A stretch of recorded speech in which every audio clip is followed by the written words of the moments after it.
Bienvenue dans le monde de la découverte de propriétés, composition et modélisation. Simple de l'air. La composition de l'air. Dans cette partie passionnante, nous allons plonger au cœur de l'histoire de la découverte de la composition de l'air, de l'Antiquité jusqu'à nos jours. Découvrons ensemble, à travers des expériences simples, les différents gaz qui composent ce mélange mystérieux qui nous entoure en permanence. Les philosophes grecs ont étudié les fondements de l'univers, en identifiant l'eau et l'air comme des éléments primordiaux.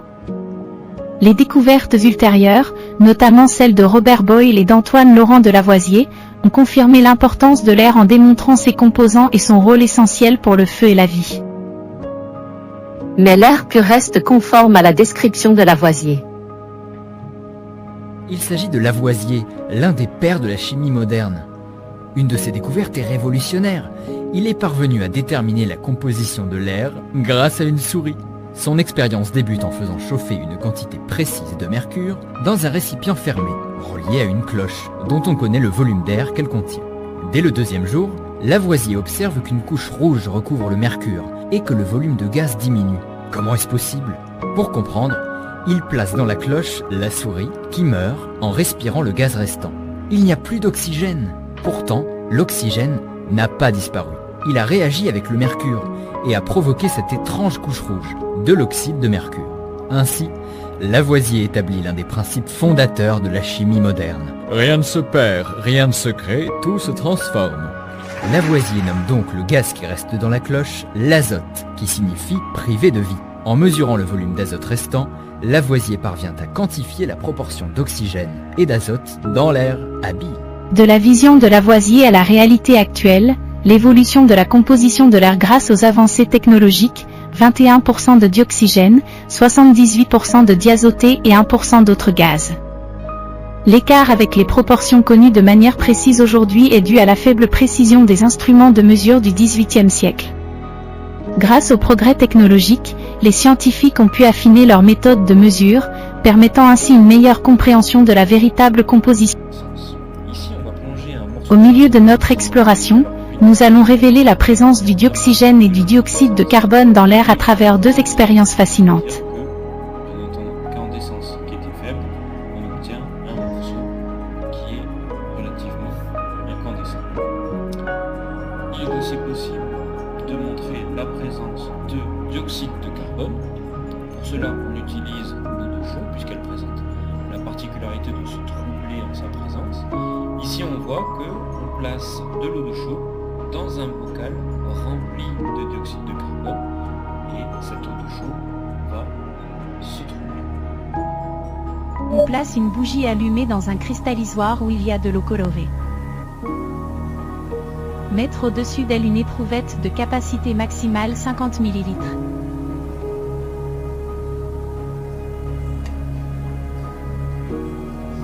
Le volume de l'eau montée est 10 ml, qui présente le 1/5 de l'air emprisonné dans l'éprouvette. La bougie s'éteint, ce qui prouve que le gaz consommé, donc, est le dioxygène. L'expérience prouve que le dioxygène occupe un volume de 1/5 de l'air et que le 4/5 qui reste est la proportion de diazoté présent. L'air est un mélange des gaz, mais les principaux constituants sont le dioxygène, 21%, de portion 1/5. Le diazoté, 78%, de portion 4/5. Découvrez maintenant comment modéliser simplement l'air. Pour ça, on va représenter uniquement ces deux principaux constituants, le diazoté et le dioxygène. On ne représentera pas dans ce modèle simplifié les autres constituants qui représentent moins de 1% du volume. Dans ce modèle, j'ai choisi de représenter la molécule de diazo, avec deux sphères bleues, et le dioxygène avec deux sphères rouges. Je propose de faire un petit rappel sur le lien entre fraction et pourcentage. L'écriture 80% signifie 80 sur 100.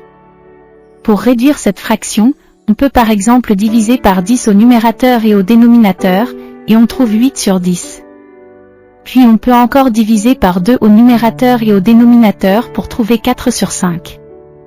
Autrement dit, 80% signifie que 4/5 de l'air est constitué de diazoté. Même raisonnement pour le dioxygène. 20% est égal à 20 sur 100, 2 sur 10 ou encore est égal à 1 sur 5.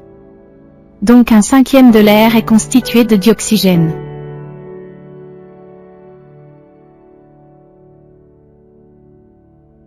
On voit bien qu'il y a 4 fois plus de diazoté que de dioxygène dans l'air. On peut revenir à notre modélisation.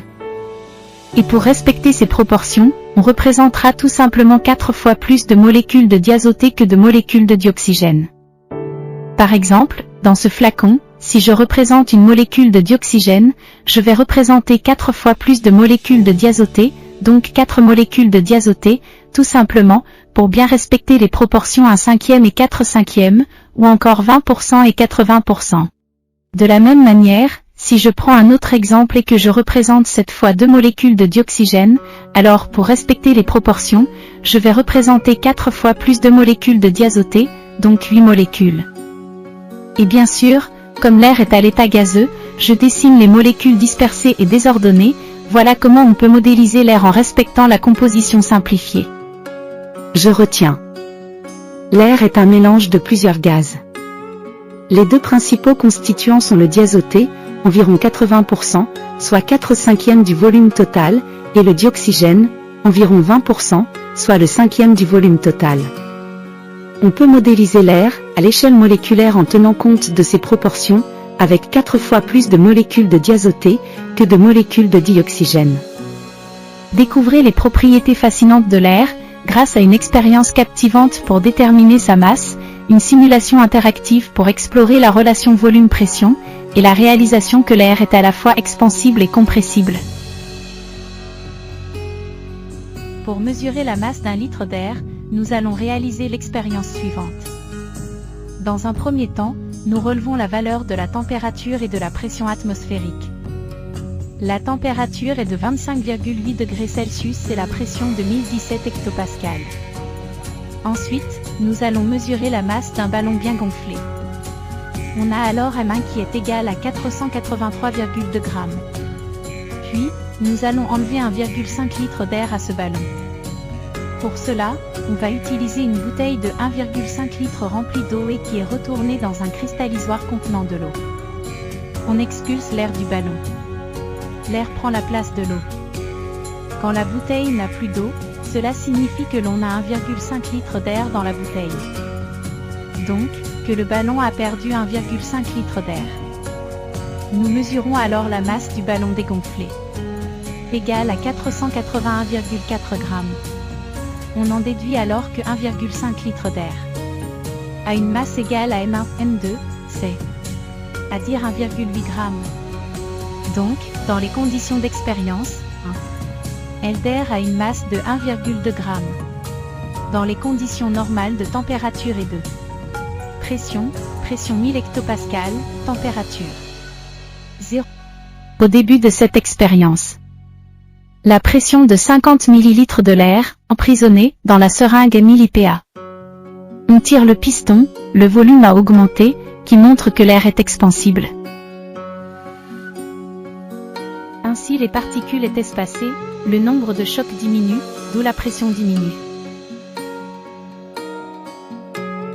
Si maintenant, on pousse le piston, le volume d'air diminue, on dit que l'air est compressible, le nombre de chocs entre les molécules augmente. Ainsi la pression augmente. L'air est un mélange de plusieurs gaz. Les 2 gaz principaux, le dioxygène et le diazoté, tels que volume de dioxygène égale 1/5 le volume d'air. Volume de diazoté présent 4/5 de volume d'air. On peut même déduire que le volume de diazoté est 4 fois le volume de dioxygène. On modélise l'air avec 4 fois plus de molécules de diazoté que de molécules de dioxygène, et puisque la masse d'un corps, c'est la quantité de ses particules, on a donc aussi la masse de diazoté est 4 fois la masse de dioxygène. La masse d'un litre d'air dans les conditions normales est 1,3 g. L'air n'a pas de forme propre ni volume propre. Il prend tout l'espace qu'on lui offre.